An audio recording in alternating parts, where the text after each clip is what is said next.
Hey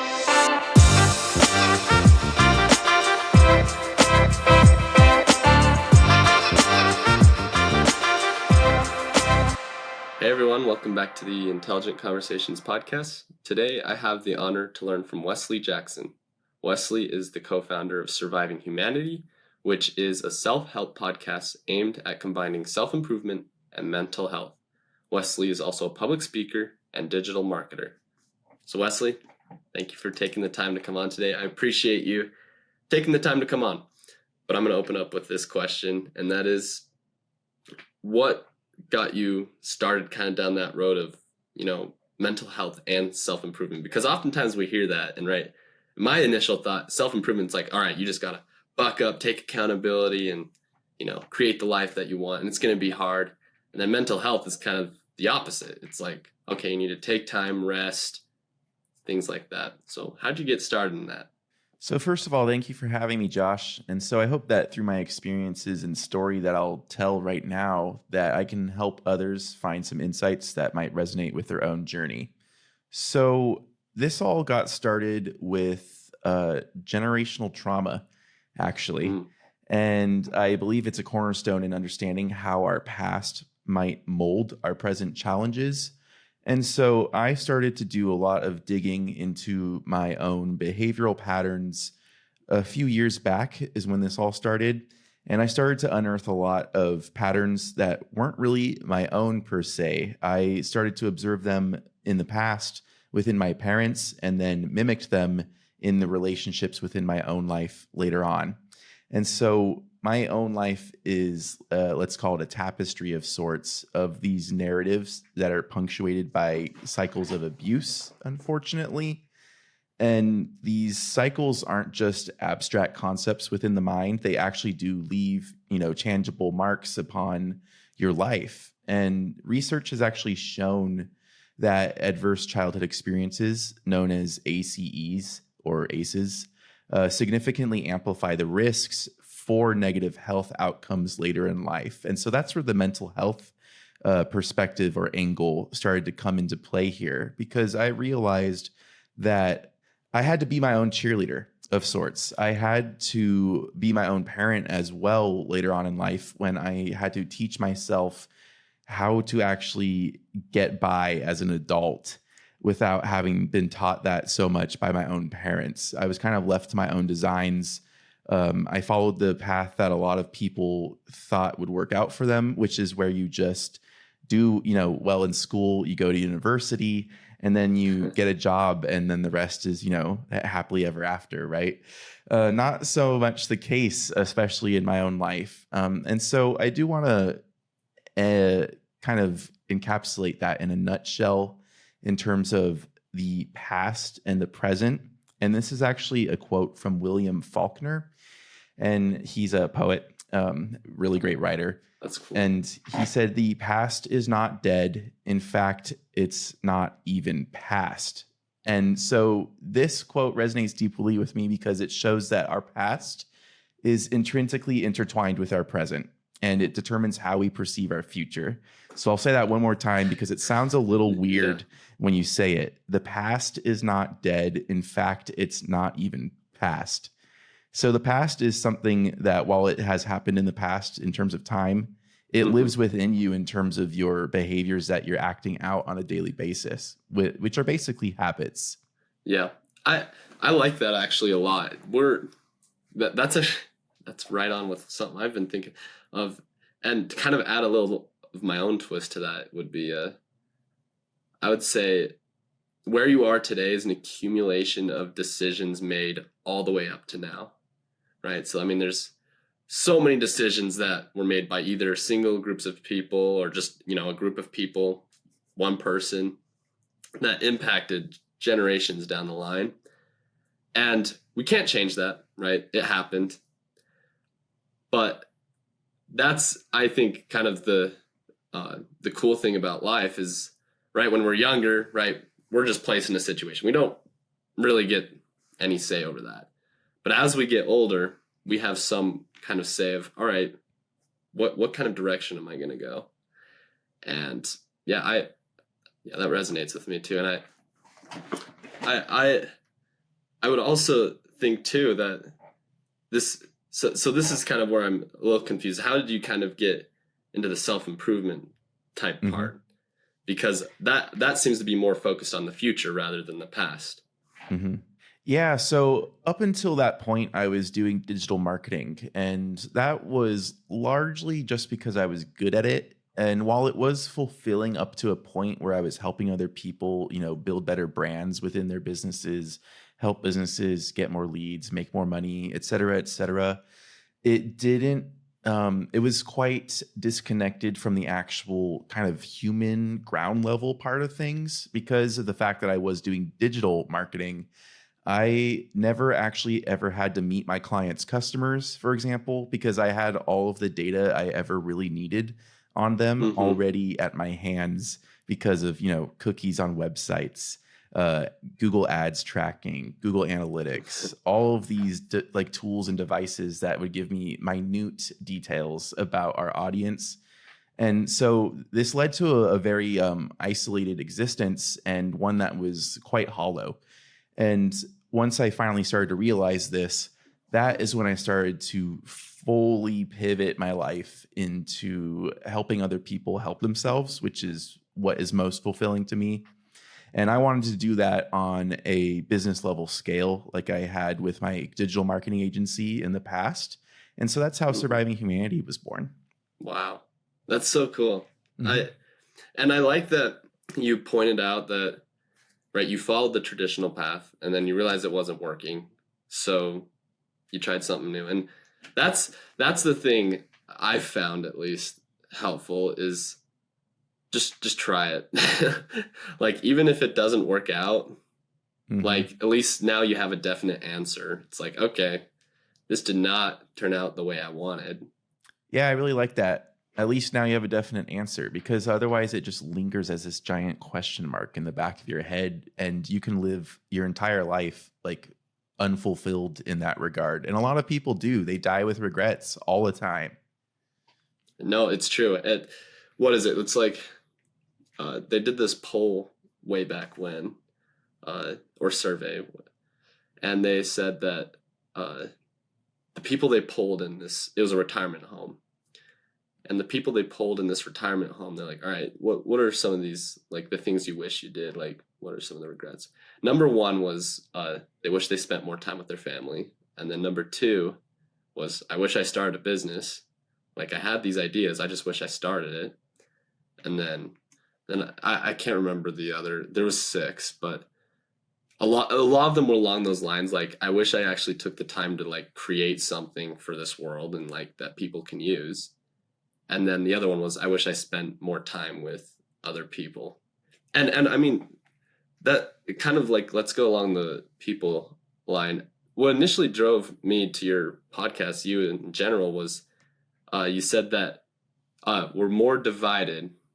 You're gonna have to correct me on this one. We're more divided. Wait, no, we're connected.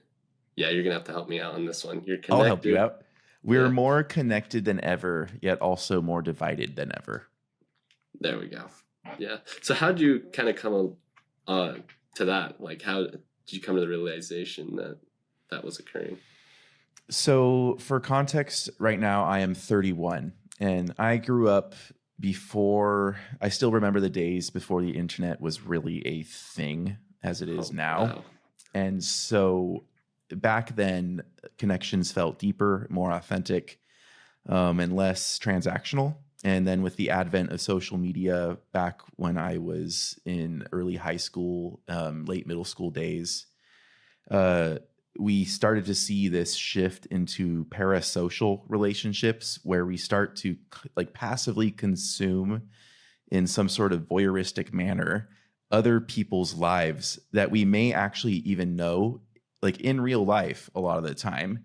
And instead of actually talking to them, we just passively consume their content in the form of like a Facebook news feed, for example, or Instagram reels, TikTok videos, what have you. And it creates, we become victims of our own design where we are, creating this world where we have isolated ourselves. We aren't having any actual genuine face-to-face even like video calls, human interaction. And this has created a world that is ironically more connected than ever, thanks to the internet, yet also more divided than ever because of the kind of self-fulfilling prophecies, negative feedback loops, and echo chambers that we've created within these pockets of the internet. Agreed. And I think those kind of along those last lines there, I think the algorithms on social media platforms, I've heard something. It was like, it wasn't the internet that ruined, like the internet was a good thing. It was more social media that actually kind of ruined the world. And the more and more we see kind of social media develop, I would have to agree with that. And I find that, yeah, you get in those, especially those echo chambers, and I think that's why we get divided is, right, and you see only what you want to see. It's like, well, no, duh, like this is what we're supposed to be doing. Yeah. And yeah, it's by design, right? That's how the algorithm works. Yeah. And that's the scary part too, is I don't even think the companies itself know how the algorithm even works. Like it's just lines and lines of code that like you go ask someone, hey, do you know, like Mark Zuckerberg, you say, hey, do you know the algorithm? He'd be like, no. Like, yeah. You kidding me? And yeah, that's it's kind of like with machine learning and AI, same thing. Yeah, we don't really know where it's going to go. And we don't even know how it works. And it reminds me of a quote, the name's slipping my mind, but he was before Larry Page, he was the CEO of Google. Sergey Brin. Yes. I think it was him. He said that the internet is the first invention made by man that we don't know where it's like, where we don't know how it works. Like we knew when we made the car, we knew how it worked, and someone could open it up and be like, oh, this is how I build a car. Whereas the internet, it's like, no one really knows how it works. And that's equally terrifying. And also, I try to look on the bright side. It's like, we can do a lot of good as well, but there's balance in everything. So I think to tie it back to the algorithm within social media platforms, I think the real issue is their reliance on an advertising model. Because in order to actually serve ads, you have to have people active and staying on the platform for as long as possible. So how do you get them to do that? You basically get them hooked and addicted to this kind of dopamine slot machine where you don't know what's going to pop up next on your newsfeed or on your Instagram discovery page and whatnot.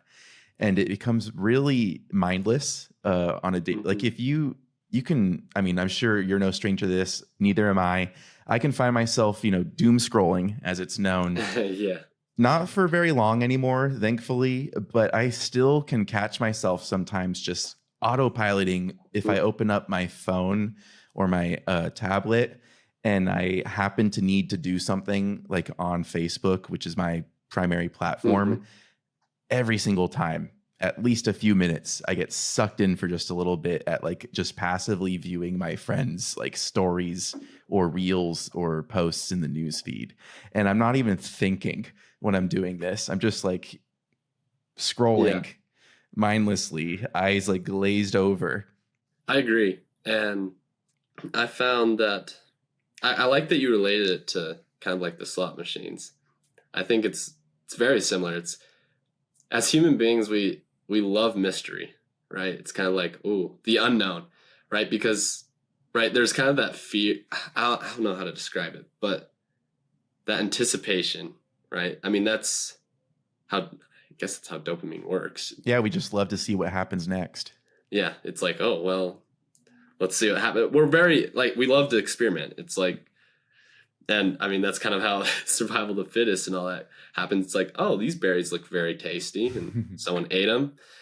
Oh, wait, they happen to be poisonous. That guy died, and we're very much a trial and error species, that's for sure. And yeah, it reminds me, there's actually this story recently. I went out with some friends and we I won't say their names for uh their own sakes, but we went out just gambling for just fun. We brought in like $20, nothing serious. And they put it in, and one of my friends had got up nine, like he had like 10x'd his money. He's like, oh, should I pull out? But it's just, you have to hit it, right? Because it's like, oh, but I could be missing, like there's so much more. And that's how they get you. And it's the same thing with social media. So I'm kind of curious, what would you say then is an alternate model if not advertising? What would you suggest? Okay, that's a big question. Let me think. If you could somehow incentivize engagement on the platform by perhaps rewarding user engagement in some sort of tangible fashion, what comes to mind, honestly, is like Bitcoin and blockchain technology, honestly, where you can kind of do this value for value exchange. So in exchange for me engaging on these social media platforms, I will actually somehow generate like some small bit of digital currency, let's say. And it doesn't have to be like Bitcoin or anything like that. Let's say each platform has its own currency, and I could spend that currency on the platform in certain ways. Advertising, I don't know if that can ever honestly possibly go away completely. So that would probably still have to be there in some shape or form. But I think that this would be one way in which these companies can offset their over reliance on advertising models. Because, I mean, Facebook and Google in particular, I mean, I think it's over 80% of their revenue for both of them is just ads. And I mean, looking at it from a business perspective, that's just right. I mean, especially a company their size, they need to have multiple streams of income. And that if you're solely relying on advertising, I mean, we kind of saw this towards it's a while back, but all of a sudden advertising dollars drop, and these guys, their shares just totally collapsed because it was like, wait, all of a sudden we're not, I mean, it was after the pandemic, so people were not as they were more willing to go outside and meet with people, and they weren't sitting in their rooms doom scrolling, and all of a sudden it's like, wait, where'd all this revenue go? So yeah, that's interesting that you're thinking blockchain. It makes sense. I don't know why they don't do it. It's probably take a lot of work. It's so easy to just keep things business as usual. Yeah, that's fair. And they're incentivized to support the advertising model at this point because of how much they rely on it. Yeah. I don't know, this is just me. I don't even like ads to begin with. It's like I think down the line we're gonna be especially with social media companies, I mean, this is just my own coin to it. It's called the Zuckerberg model, where you get 1 billion users and then you just run the whole platform with ads. Like Facebook. I mean, I wasn't around when Facebook kind of grew in popularity. I was more Instagram era. But when Facebook, right, they got to 1 billion users, all of a sudden, I'm sure you probably saw this, the ads started. Instagram, we just hit 1 billion users, and now that's all we talk about with our friends. Like, dude, it's like every other story, we get an ad. And that's, I don't know, was it similar with Facebook? And yeah, I think that's about right, I would say. Yeah. And yeah, that's what I'm going to call it, the Zuckerberg model, because once you hit 1 billion users, you just open the gates, and that seems to be how most social media platforms run. Now, I am curious about this. So it seems a lot of these other platforms are now unleashing a subscription model. Oh, yeah. Do you think that is good, bad, or what do you think? I think it's really funny how that only happened as soon as Twitter started doing it first. So it shows you kind of how there is an alternative to the advertising model that has always been there. Yeah. And yet nothing was ever done about it until someone made the first move. So I find it really it's really interesting in that regard. I feel like it's just far too little, far too late. If you ask me personally, I don't see too many like authenticated accounts on Twitter or Facebook, for example, and Instagram, where you pay for that subscription. I mean, personally, I don't really see too much point to it versus how the old model worked, where it actually kind of stood for more of a symbol of something rather than the fact that I just paid, I think it's like $9 a month or something to have this blue check mark on my profile in addition to a few other little features. No, yeah, I agree on that. And essentially, I mean, what it really comes down to is nothing's free in this world, right? Like you have to exchange something. And if it is free, then you're the product, as they say. Yeah, no, exactly. Exactly. And I actually think the subscription model would be better, because then it's like, and here's the thing, and this is why I won't get the subscription, is they still will show you ads. I'm like, if they did no ads, I would be in. Like, I'll pay $9 a month or whatever every single month. You better not show me any ads. I want to engage online, and I'll be willing to do that. I would pay $10 a month to not see ads also. Exactly. Like, that's something I don't think a lot of people understand is. And with 1 billion users, they can make $10 billion in revenue every single month just off of doing that. Yeah, and they wouldn't have to change anything, and it would force them to have more focus on actually improving the app itself, right, and the user experience, rather than. Yeah, but that means they'll have to hire real people again instead of using automated support. That's true. But I don't know. The long-term benefits, I think, would be just. I agree. Way better. I would greatly prefer a subscription model over a free advertising model. Yeah, me too. So, sorry, we kind of went on a tangent there, but so your podcast, how did you? So you guys talk with various people as well, and then you have a co-host as well. Is that correct? And so do you bring on like mental health experts, self-improvement? How does that kind of what tends to be your focus there? So we don't focus intentionally on any sort of like professional roles. We actually kind of prefer a storytelling or narrative approach where we will take what seems to be everyday stories from everyday people, and we, through this questioning framework that we've developed, we tease out these profound stories where people have experienced some sort of shift in their perspective, in their outlook on life. And for example, we'll have stories of people who have gone through near-death experiences. We'll have stories of people who have had these like epiphanies while traveling in Hawaii, for example, and they just completely like 180 their entire life direction. And it's stories like this that we kind of search for, as opposed to experts per se within fields, because I feel like there's a lot of that already out there in terms of podcasts within the education category, which is what we exist in. We're in the subcategory underneath that, which is self-improvement. And there's already so much informational content out there, both in podcast form and within blog articles as well out there. And, Instagram profiles, Facebook profiles, TikTok profiles. There's so much information already out there.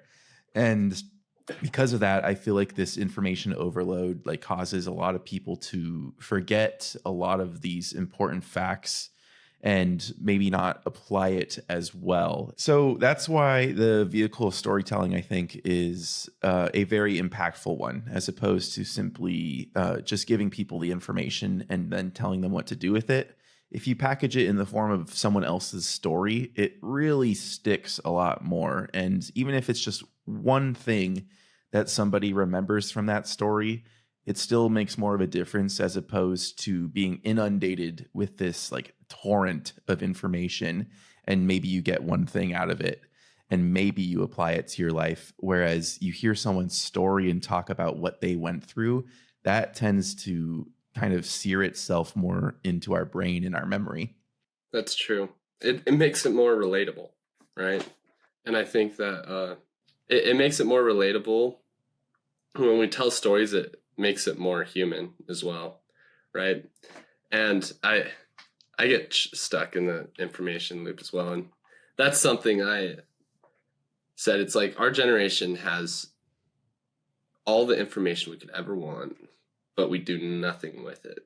I'm like, that's where the stories come, right? Come from. So you get the information to begin with, then you actually act on it, and then from there, something always goes wrong, right? Also, it's like, wait, this information maybe wasn't quite as right as I thought, and then once you, and there's an experience there that you go through, and then as you experience that, then a story forms, and that's something you tell at parties and just family get-togethers. Like, oh yeah, there's this time that I did this. And what would be your go-to like story in like a group setting?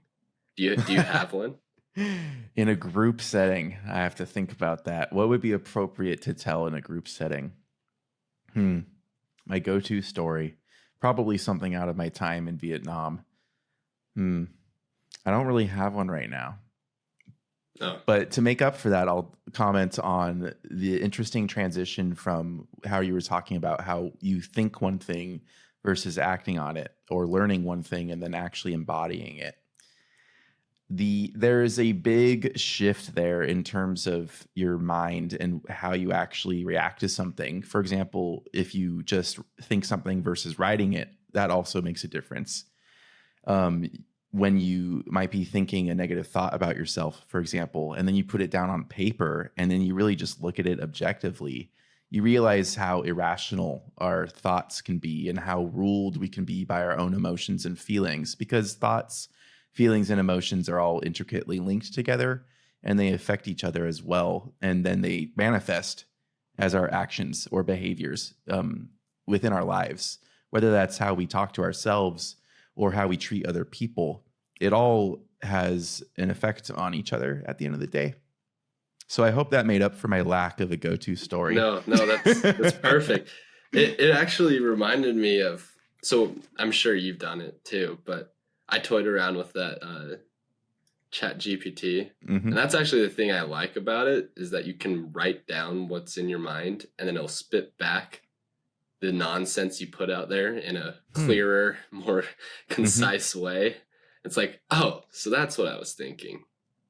And it actually helped me get more into writing as well. I'm like, man, maybe I need to write my thoughts down more, because like you said, some of it's like, okay, that was pretty ridiculous. Maybe don't, like, or you realize it's like, it's not that big of a deal and the world's not ending.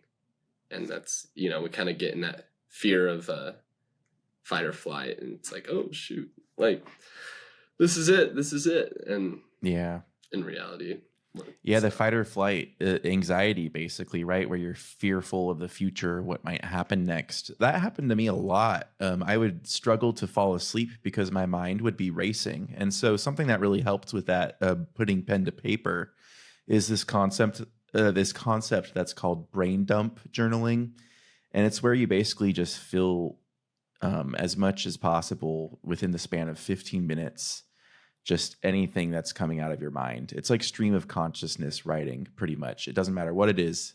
If you think it, if it's in your head, just write it out onto the paper.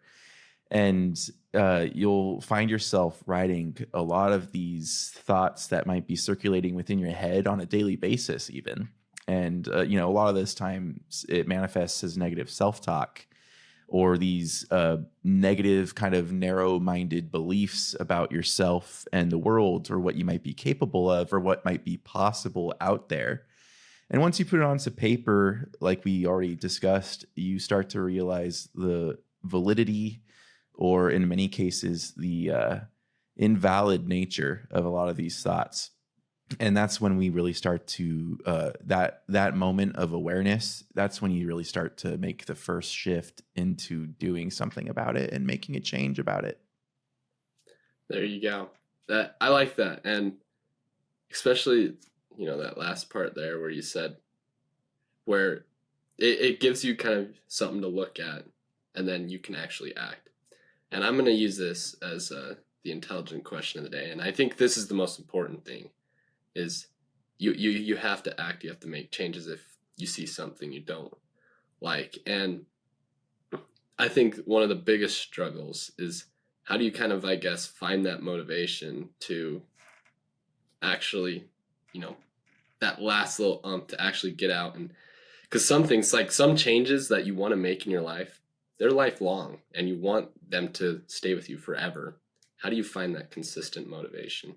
There's a few things. One, I would say environment, uh, who you talk to, what kind of media you consume, whether that's negative and it's talking about the world ending, or it's positive and it's talking about all these things that you can do and what you're capable of.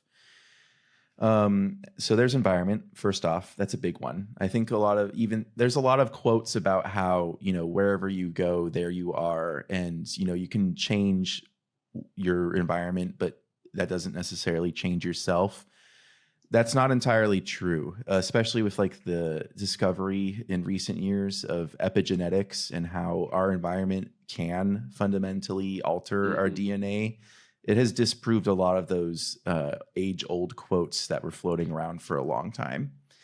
So environment's number one. Number two that has really helped for me is diving deep into my procrastination and the reasons as that I was giving myself as to why I was procrastinating. So something that really helped me with this in particular is an app called Virtue Map. And I was using that to identify why I was lacking motivation and drive in certain times.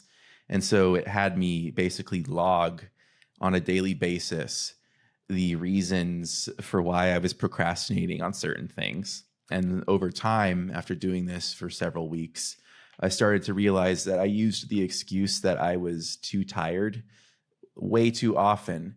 Because if I am tired all the time, that doesn't mean that the work goes away per se. I just need to figure out how to do the work while I'm still tired instead of using the excuse, oh, I'm tired, so I'm just going to take it easy today and not do any work.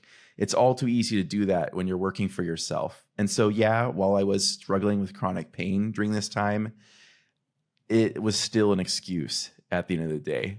Because, like I said, if I'm always feeling tired, then eventually something's just got to give. And I just got to kind of pull myself up by my own bootstraps and just, put the nose to the grindstone and just start doing the work while I'm tired. And so that's what I started doing. And then I started to realize, you know what? I'm actually not so tired after all. I'm not as tired as I really thought I was. It was this real kind of shift, this negative shift in perception of myself, where I thought myself being less capable than I was because I was injured. And it really helped me get out of my own head. So realizing the reasons behind my procrastination was number two. Let's try to round it out with number three, besides environment and the reasons behind my demotivation. Number three would be a concept from NLP, which is neuro linguistic programming. And that is the notion of a greatest hits list, kind of how you would hear, greatest hit albums from the 80s or 90s or what have you. And this is where you basically write down every single little accomplishment, doesn't matter how big or small it is, put it down on this piece of paper or a Google Keep note or a Post-it note, and make sure it's somewhere that you can constantly refer back to in those times where you may be feeling a little bit more down on yourself and not really believing in yourself. This greatest hits list of yours will be invaluable in those times because we all have times where we struggle and days seem darker than they really are. This greatest hits list really helps you kind of bounce back from that negative thinking. I love that, especially that last part, right? Especially in those dark times, right? We get so focused on right, the present, right? It's like, oh shoot, like I can't accomplish anything. And when you write down all those minor accomplishments you make, it gives you that, man, maybe I can do this, right? It gives you Exactly. just that little umph that you need. And I'm gonna try that. That's something I think could help. And to add just one last thing, on top of your point number one, I would say you find when you work out, right, and you're procrastinating, like, oh, I'm tired, I don't want to do this. But then once you actually start working out, it's like, okay, I'm not tired. And Yeah. It's like, hey, this like, kind of feels a little good. yeah, maybe I should keep doing this. And Hmm. it's just, it's actually that first action that's the hardest part. We'll add that as point number 4. Working out, exercise, movement, any movement of any sort is so important. When I'm like living a stagnant, sedentary life, I feel the impact on my mental health like within days. That's interesting. Yeah. Well, Wesley, man, I hate to wrap this up, but thank you for coming on today. If people want to, find you, listening to your podcast, whatever it may be, what's the best way they can do that?